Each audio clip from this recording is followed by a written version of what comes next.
Hello বন্ধুরা, কিভাবে TikTok আইডির প্রোফাইল পরিবর্তন করবেন অথবা প্রোফাইল চেঞ্জ করবেন সেই প্রসেসটি দেখিয়ে দিব আজকের এই ভিডিওতে। তো ভিডিওটি কোনো রকম স্কিপ করবে না, সম্পূর্ণ দেখেন। তো তার জন্য সরাসরি চলে যাবেন আপনার টিকটক অ্যাপে।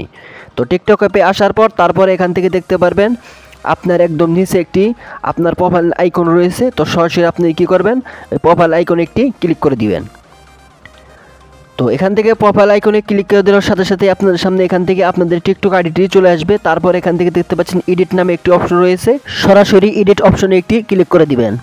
তো এডিট অপশনে ক্লিক করার পর তারপরে এরকম একটি পেজ চলে আসবে। তারপর এখান থেকে দেখতে পাচ্ছেন উপরে চেঞ্জিং ফটো এবং এরকম ক্যামেরা নামে অপশন রয়েছে। তো সরাসরি আপনারা কি করবেন, যে ক্যামেরা অপশনটি রয়েছে তো সরাসরি এখানে একটি ক্লিক করে দিবেন। তো ক্লিক করার পর তারপর এখান থেকে দেখতে পাচ্ছেন ট্যাগ ফটো নামে অপশন রয়েছে, তো এখানে একটি ক্লিক করে দিবেন।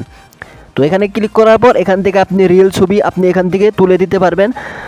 আপনি এখানে ক্লিক করলে এখান থেকে আপনার ছবিটি কিন্তু নিয়ে দিবে। তো আপনি যদি চান এটি গ্যালারিতে দিবেন, তার জন্য এখান থেকে দেখতে পাচ্ছেন সিলেক্ট ফ্রম গ্যালারি অপশন রয়েছে। তো সরাসরি এখানে একটি ক্লিক করে দিবেন। তো ক্লিক করার পর এখান থেকে সরাসরি আপনার ফোনের গ্যালারি থাকা অপশনে নিয়ে যাবে। তো এখান থেকে আপনি যে ফটোটি সেট করতে চাচ্ছেন সেই ফটোটি এখান থেকে চুজ করে নেবেন। তো চুজ করে নিয়ে এখান থেকে নেক্সটে ক্লিক করবেন, সরাসরি নেক্সটে একটি ক্লিক করে দিবেন। তো নেক্সট বাটনে ক্লিক করার পর এখান থেকে আপনার ফটোটি এখানে চলে আসবে। তো এখান থেকে আপনি ক্রপ করতে পারবেন, ছোটো বড়ো করতে পারবেন, আপনার যেভাবে ইচ্ছা সেইভাবে আপনি এখান থেকে বসিয়ে নেবেন। তো বসিয়ে নেওয়া হয়ে গেলে তারপর এখান থেকে দেখতে পাচ্ছেন সেভ অ্যান্ড পোস্ট যে অপশন রয়েছে, তো সরাসরি এখানে একটি ক্লিক করে দিবেন। তো এখানে ক্লিক করার পর তারপর এখান থেকে এরকম পেজ চলে আসবে। তারপর এখান থেকে আবার সেভ অ্যান্ড পোস্ট যে অপশনটি রয়েছে, তো সরাসরি আপনারা কী করবেন, এখানে একটি ক্লিক করে দিবেন।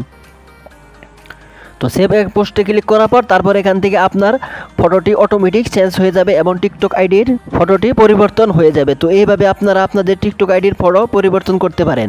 তো ভিডিওটি কেমন লেগেছে, ভিডিওটি দেখে যদি আপনি কিছু শিখে থাকেন এবং ভিডিওটি দেখে যদি আপনার হেল্প হয়ে থাকে তাহলে অবশ্যই চ্যানেলটি সাবস্ক্রাইব করে দিয়ে পাশে থাকবেন। ধন্যবাদ, ভালো থাকবেন, সুস্থ থাকবেন। দেখা হবে পরবর্তীতে নেক্সট কোনো ভিডিও নিয়ে।